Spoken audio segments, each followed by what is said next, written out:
A major bleed doesn't negotiate. It doesn't wait. It doesn't care who you are or how tough you think you've been. When an artery opens, the clock turns ruthless. I've watched men lose consciousness in less than a minute and die before anyone could reach them. Out here, when no help is coming, you don't get the luxury of panic. You don't get time to debate. You act or you bleed out. That's the truth you need to accept before you read anything else. I've survived long enough to know one thing. The first seconds decide everything. If your mind freezes, your body follows. If you stay calm, if you lock into action, your chances rise fast. You can't wish the bleeding away. You can't hope someone suddenly appears. It's you, your hands, your will, and the wound, nothing else. When you're alone in the dirt, when the air smells like metal and your pulse is hammering in your ears, you will feel a pull toward hesitation. Fight that instinct. I've been in remote valleys with no extraction, on broken streets after bombings, under collapsed structures where even calling for help was pointless. Every time, survival came down to one thing: taking control before the blood takes control of you. In the field, I learned to read a bad bleed in the same moment I saw it.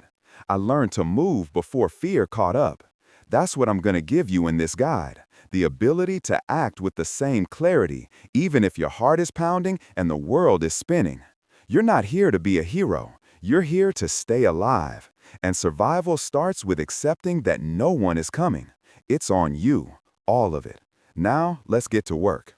You don't get the luxury of time when a major bleed hits. You have seconds, not minutes, and most people lose those seconds by staring at the wound, frozen between fear and confusion. You can't afford that. The moment you see blood flowing fast, pooling uncontrollably, or spraying with force, your brain must snap into assessment mode. A life-threatening bleed always announces itself if you know how to read it. First, assess the speed. If blood pours so quickly that it refuses to clot, you treat it as critical. Second, assess the color. Bright red, pulsing in rhythm with the heartbeat, means arterial. Darker red with heavy continuous flow means venous. Arterial is faster death, but both can end you. Third, listen. Out in the field, I've heard arterial bleeds before I even saw them. Wet, violent spurts hitting dirt, metal, or fabric. If you hear that, you move without hesitation. But even when the bleeding is extreme, you do not touch the wound until the environment is under control. If you're exposed to falling debris, open fire, collapsing structures, unstable footing, or incoming threats, the bleed isn't your only problem. I've seen soldiers die because they rushed to treat a wound while standing in danger. Secure your surroundings enough to act. That might mean dragging yourself or the injured person behind a vehicle, into a ditch, under a broken wall, or away from loose rubble. You only need a few seconds of relative stability, but you must claim them. Once the environment is manageable, position the body correctly. If the injury is someone else, lay them flat unless there's clear spinal or pelvic risk. If the injury is your own, drop to the ground immediately. Staying upright accelerates blood loss and makes fainting almost certain. A horizontal position buys you time, slows the pressure drop, and helps keep the brain supplied with what little blood remains. Now expose the wound. Don't try to save clothing. Rip, cut, tear, whatever gets you direct access. Blood saturates fabric fast and hides the true location of the bleed. You're not treating the stain, you're treating the source. Find the exact point where the blood exits the body. That point is your target. Without identifying it, any pressure you apply is guesswork, and guesswork gets people killed. Focus hard. Block out everything except the wound, the ground beneath you, and your next move. When you've confirmed the source and locked onto it with absolute clarity, you're ready to take action. And action is the only thing that keeps you alive now. When you've found the source of the bleed, you don't wait for anything. You attack it with pressure. Direct, ruthless, unbroken pressure. That is your first weapon, and if you use it right, it will keep you alive long enough to build something stronger. Too many people hesitate because they're afraid of hurting themselves or the injured person. Pain is irrelevant. Stopping the bleed is all that matters. Press your hand straight into the wound with every ounce of strength you have. If the wound is yours, don't be delicate. Clamp it like your life depends on it, because it does. If blood still pushes through your fingers, you're not pressing hard enough or you're not on the right spot. Adjust until the flow slows or stops. That moment, the first sign that the bleeding responds, is your lifeline. Lock your hand in place. Don't shift. Don't ease up. Don't let curiosity make you look at the wound again. If you release pressure too soon, the bleeding resets and you lose precious seconds you'll never get back. In the field, I've kept pressure on men for over half an hour with nothing but my hands because we had no gear. I've used my knees when my arms were failing. I've leaned my body weight onto my own wounds when my vision blurred. You do whatever the moment demands. If your hands shake, stabilize them by bracing an elbow against the ground or your knee. If the ground is uneven, use your pack or a rock as a support point behind your elbow to keep force directed downward. Efficiency matters. Strength is useless if you can't maintain it. Deep wounds create a different problem. Sometimes the bleeding comes from a vessel buried under layers of shredded tissue, and surface pressure isn't enough. In that case, you must dig in. Not pretty, not gentle, just necessary. Push your fingers into the wound until you feel the structure beneath. Then press the point of bleeding against bone or firm tissue. This is brutal, but it buys survival time in situations where nothing else will. I've done it. You can do it. Survival doesn't care about comfort. Contamination is unavoidable in real environments. Mud, debris, rust, shattered wood. Don't waste time cleaning. Bleeding out kills you faster than infection. Your only goal now is to stop the red flow. Cleaning, disinfecting, covering, that comes later, after you're safe and stable. What you must avoid are the mistakes that cost lives. Don't stack random material on the wound before pressure. Padding without control creates a sponge, not a seal. Don't press on the general area. Press the exact source. And never assume a drop in bleeding means safety. It only means your pressure is working. Keep going. Hold until you can create a better solution or until help appears, even if that help is just your own next move. Direct pressure is the first battle. Win it, and you earn the right to fight the next one. When direct pressure has bought you a few precious seconds, you need something that can hold the fight for you.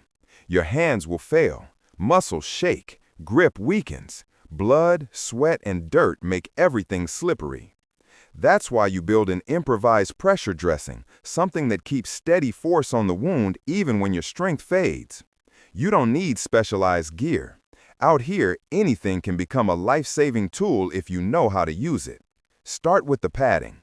You want a dense, absorbent material folded tight, never loose. A shirt sleeve, a scarf, a strip torn from pants, even the inside padding of a backpack can work. Fold it into a thick square, not a ball. A ball rolls, a square stays where you put it. Keep your other hand on the wound while working with the cloth.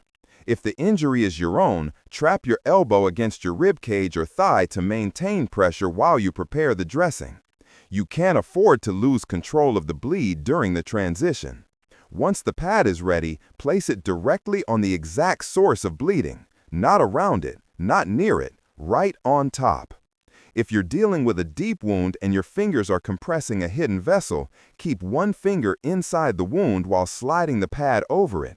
Then withdraw your finger slowly as you replace its pressure with the cloth. Precision matters. Moving too fast can restart the bleed. Now you need something to secure the pad. A belt works, but only if it's flexible enough to tighten evenly. A scarf, bandana, long sock, or torn fabric strip is usually better. Wrap it around the limb or body part with full tension. Go around twice if you can, once to anchor, once to lock. If the wound is on a joint or curved surface, pull the wrap upward or downward to anchor it against a straight section of the limb. Fabric that slips means pressure that fails. When the wrap is in place, you must force compression. Tie hard, not comfortable, effective. If tying with both hands isn't possible, use your teeth to hold one end while your free hand pulls the other.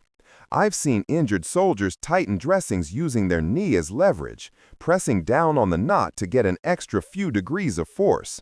You use whatever gives you strength. If bleeding still seeps through the material, add more cloth on top. Never remove the original layer. Peeling it off destroys the clot forming underneath. Layer and tighten. If the limb is soft or the wrap loosens, wedge an object, a rock, a piece of wood, a tightly rolled sock, directly over the wound under the wrap. This creates focused pressure, turning a simple dressing into a real compression device. Elevation is a tool, not a default action. If the wound is on an arm or leg and there's no suspicion of fractures or pelvic injury, raise the limb slightly. But don't lift it so high that you compromise stability or dislodge the dressing. A few inches above heart level is enough. If the environment is unstable or you're moving, skip elevation entirely. Pressure always comes first.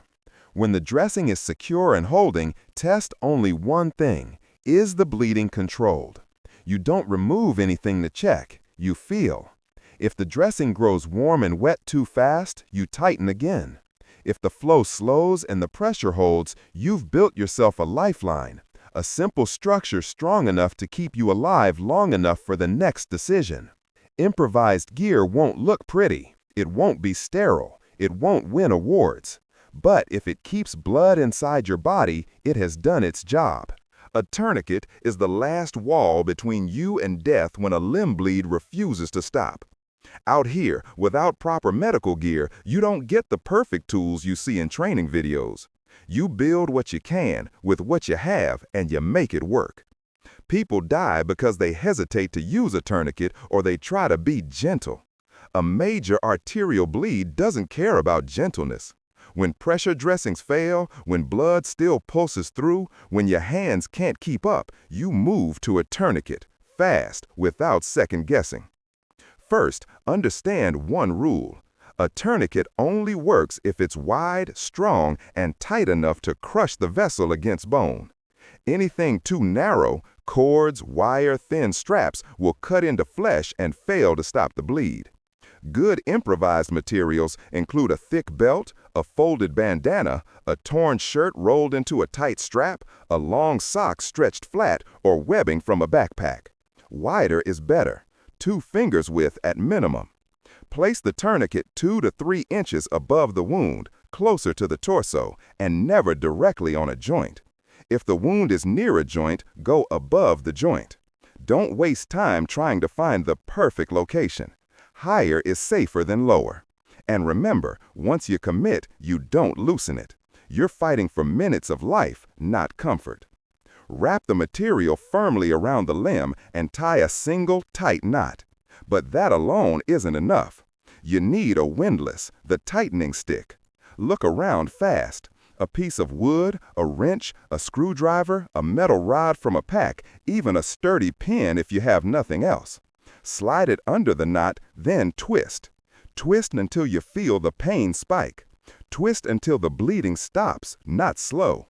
If the tourniquet isn't hurting, it isn't working. Once you reach full tension and the bleeding ceases, secure the windlass so it can't unwind. Tie another knot over it. If you're alone, pin the windlass between your limb and your body, or wedge it against the ground as you pull the fabric tight. It won't look clean, it won't look professional, it will keep you from bleeding out. You must confirm effectiveness without releasing anything. Look below the tourniquet. The limb should be pale, cold, and pulseless. If blood is still oozing or spraying, tighten again. If your makeshift strap tears, replace it immediately with something stronger. This is life or death improvisation, not craftsmanship. Forget the myths that tourniquets guarantee amputation. That fear has cost more lives than the device itself. In battlefield conditions, men have kept tourniquets on for hours and walked out with their limbs intact. Your priority is survival, not perfection. If you don't stop the bleed, there will be nothing left to save anyway. If the wound is yours, the process becomes a war against pain and fading strength. You'll feel your vision narrow, your breath hitch, your will trying to slip. Fight it. Anchor the strap with your teeth. Use your good hand to twist. Use your knees to trap the windlass. I've seen soldiers tighten their own tourniquets with seconds left before blackout. You can do it too. After the tourniquet is in place, you don't loosen it. Not for comfort, not to let blood flow, not to check progress. Once on, it stays on until real medical help arrives or until you've moved to full safety with no risk of collapse. Loosening it restarts the bleed and often kills faster than the initial wound. An improvised tourniquet is crude, brutal, and unforgiving. But when built right and used decisively, it's the tool that keeps you alive long enough to see another sunrise. Once the bleeding is controlled, whether by direct pressure, a solid dressing, or a tourniquet, you're not finished. You've only stabilized the first threat. The next enemy is shock, and it kills quietly. I've watched strong men fade after the bleeding stopped because no one managed the aftermath. When you're alone, you become your own medic, your own monitor, your own lifeline. Every minute after the bleed is a fight to keep your body alive long enough for rescue or escape. Shock begins when your blood volume drops and your organs start starving. The body reacts by pulling blood away from the skin and limbs, feeding only the heart and brain. You'll feel cold, lightheaded, weak, confused. Your breathing may speed up, your vision might dim. These aren't inconveniences. These are warnings that you're on the edge. To fight shock, your priority is to preserve the blood you have left and stabilize your body's core. First, stay low and stay still. Movement burns energy you can't afford to lose and can break clots that barely formed. If the injury is yours, lie flat with your head slightly elevated. If someone else is injured, guide them into the same position unless you suspect spinal or pelvic trauma. Keeping the heart and brain level reduces the strain on circulation and buys time. Next, control breathing. People panic, breathe too fast, and speed up their own collapse. Slow your breath intentionally. In through the nose, out through the mouth. Steady, controlled. This keeps oxygen flowing, stabilizes your mind, and helps maintain consciousness. If you're treating someone else, coach them through it. A calm voice can pull a person back from the edge. I've done it in places where the air felt like gunpowder in death. It works. Heat loss is another silent killer. When your blood volume drops, your body can't regulate temperature. Even warm environments can become deadly. Cover yourself with whatever you have: jacket, tarp, dry fabric, leaves if nothing else. Shield from wind and wet ground. Insulate under the body too. The earth drains heat fast. You don't need comfort, you need to keep your core warm enough to survive. Monitor yourself or the injured person constantly. Check mental clarity. Ask simple questions. If you're alone, speak out loud. Hearing your own voice helps track your condition. Feel for increasing coldness, rising weakness, or confusion. These signs mean you must stay completely still and focus on breathing until strength returns. Movement is your last resort. Only move when staying means certain danger. If you must relocate, move slow, controlled, deliberate. Any sudden strain can break the fragile balance keeping you alive. This stage is about discipline. Bleeding is violence. Shock is a thief. You fight it with calm, awareness, and control. Stay present. Stay focused. Every steady breath is another second earned. After the bleeding is controlled and the worst of the shock is held at bay, you enter the survival window, the hour where the body is unstable, unpredictable, and dangerously fragile. This is the part most people underestimate. They think stopping the bleed is the end of the fight. It isn't. It's only the beginning of the slow, grinding battle to stay alive long enough for help to reach you, or long enough for you to reach somewhere safer. I've watched survivors lose this fight not because their wounds were too severe, but because they made simple mistakes when they were tired, scared, and desperate. You can't afford those mistakes. First, understand that your body is running on fumes. Your blood pressure is low, your oxygen is limited, and your strength is temporary.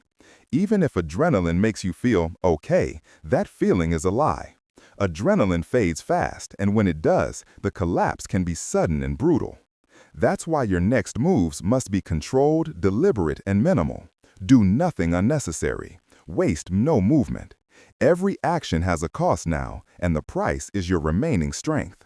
Your number one priority in this window is maintaining pressure or maintaining the tourniquet. If you used a pressure dressing, you must guard it like your life depends on it, because it does. Even a small shift can reopen the bleed. Test the dressing by feeling around its edges. If warmth or moisture spreads rapidly, don't panic. Reinforce it immediately with more material, more pressure, more tension. Never remove the base layer. Once it's down, it stays. If you're using a tourniquet, accept the pain. It will feel like fire eating into your limb. It will make you angry, nauseous, disoriented. But pain means the tourniquet is doing its job. If the pain suddenly drops, that can mean the strap loosened or the limb is dying. Either way, check immediately. The moment you doubt the tourniquet, you tighten it again, without negotiation. Your mind is the next battleground.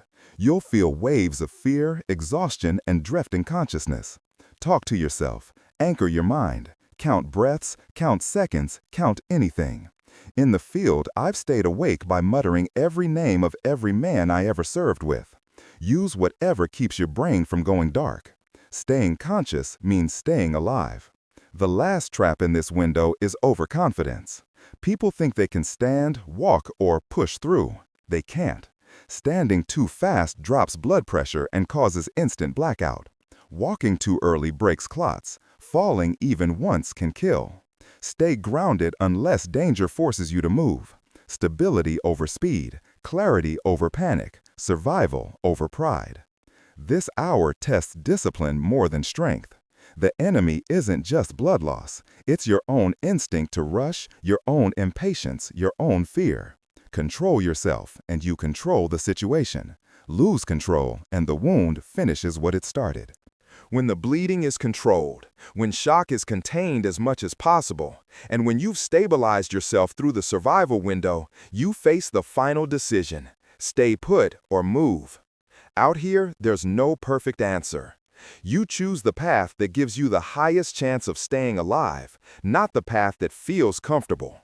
I've seen people die because they moved too early, and others die because they stayed too long in danger. This choice is the last test of your judgment.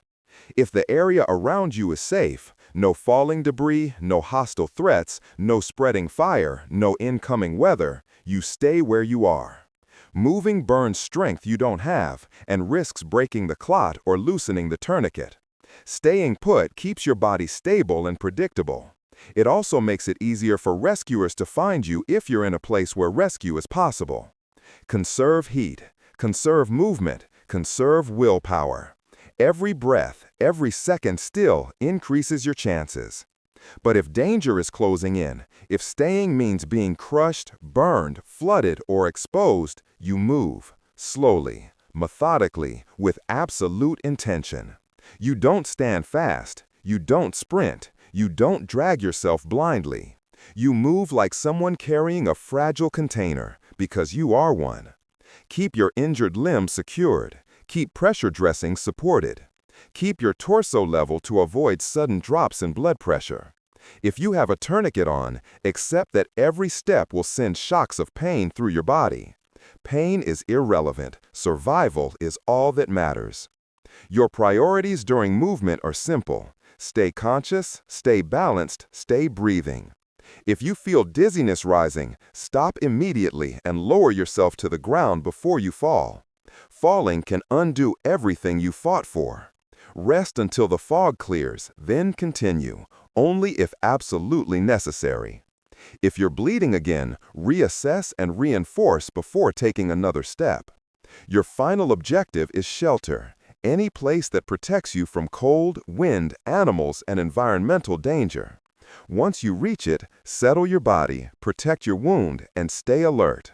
You don't let yourself fade until you're certain you're safe enough to collapse.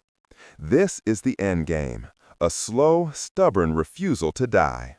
Hold on until help reaches you, or until you reach the next piece of ground that keeps you alive.